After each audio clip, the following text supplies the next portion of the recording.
So, living frugally. Some call it cheap, some call it resourcefulness. Well, for me, living frugally is actually a smarter spending. What you do is that you cut the unnecessary spendings, save what can be saved, and never take the first alternative first just because you see it. Think about it, act when you have the best results available, and do it. Save, spend as little as possible, all those things. We will get right into detail of it now. My 7 tips how I think when I try to live frugally. Yes!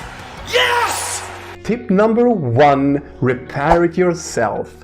If an item in the house or in the apartment or in the car or in the garage is broken, there's no reason for you to not try to fix it yourself. Challenge yourself, see new roads ahead that you can follow, repair things and get new experiences. And if you can fix it, there's no reason why you couldn't ask your friends or family or work colleague, whatever. If they can fix it, that's also good. So if you actually can't repair it and your family members either, well, then you maybe should buy a product that at least isn't broken. Number 2.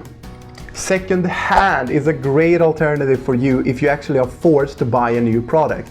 Maybe you shouldn't buy second-hand underwears, but if you buy, let's say, a new car, furniture, items for the kitchen, you name them all. That's a great alternative for you if you want to have a discount on a product that's like 80-90% off. What a second-hand is that someone has used the product but don't feel like having it anymore. So they either sell it or give it away for someone else to sell them in their place. And there's no reason for you, if you find a great kitchen table, to buy it when it's 80% off. So don't think about buying new, think about buying smart.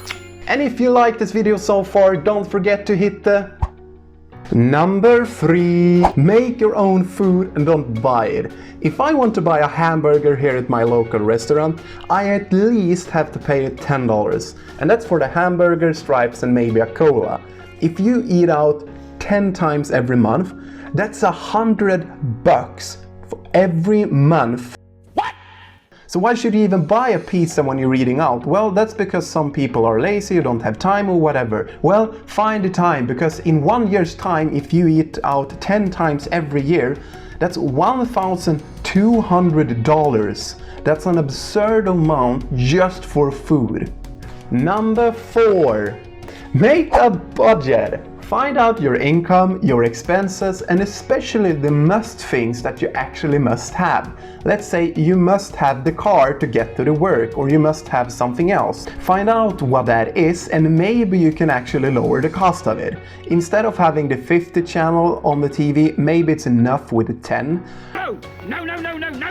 For me, I had a car insurance because I need it here in Sweden. Well, I googled it because my car insurance was like 1 year old. I googled it, I found a better car insurances for $50 less every year. That's how I saved money. And if you can save, here again, maybe $100 every month because you took your time and researched all the things, that's also $1,200. If you skip eating out, make a budget and follow it, suddenly we are up to $2,400. That's an absurd amount of money.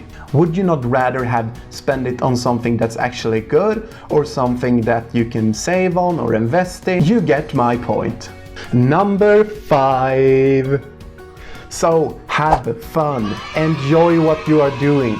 If you won't enjoy living frugally, you won't be there for the next day to come. There's no reason for you to feel boring or hate it. There's no reason at all. You can still do what you actually think is great, but the thing that costs a lot, maybe you can do it a little less often. Let's say you love going to the cinema. Instead of going to it once every second week, you should be able to go to it maybe once every third month. Or if you love hanging out with your friends in the bar, maybe you shouldn't go out every single week. Maybe it's more than enough once every month or once every 2 months. And do the things that you actually like that are free a little bit more frequently. If you love music and you love nature, there's no reason for you to not go to the city park with a small speaker with you and maybe have a little picnic with yourself. I mean, that's also a great alternative. You can sit there for the whole Saturday and feel awesome. So have fun and find a way to enjoy yourself so you actually can stay frugal struggle for a very, very long time. Tip number 6. Have a goal, and why you should have it, it's because it's much easier for you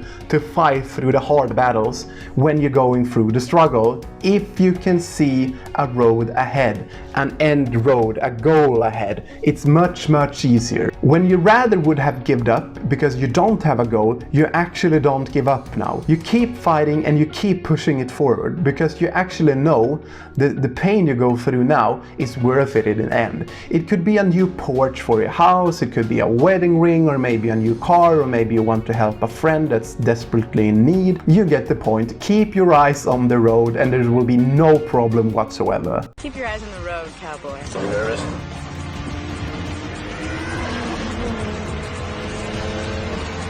The crash left the mangled car unrecognizable. And tip number 7, it's to have a creative mind. And what I mean by that is that you will find other ways to live frugally, or to save money, or to invest in whatever. Have an open mind and find the solutions yourself also. Try to find other ways than just what I've said here, and I think you're gonna do it because I know you will. The thing is here, all the things I said can be implemented in your daily life, but everything I say can also be thrown aside because you just think I'm a 25-year-old boy, and because I'm not a financial advisor there's no reason to listen to me. Well, there is no reason to listen to me, so find a way that works for you. If nothing that I have said works, but maybe you want to find a cheaper house, well, do it. There's no one there to stop you. So dream, act, subscribe and succeed, and I know you will make it. And that's all for me today.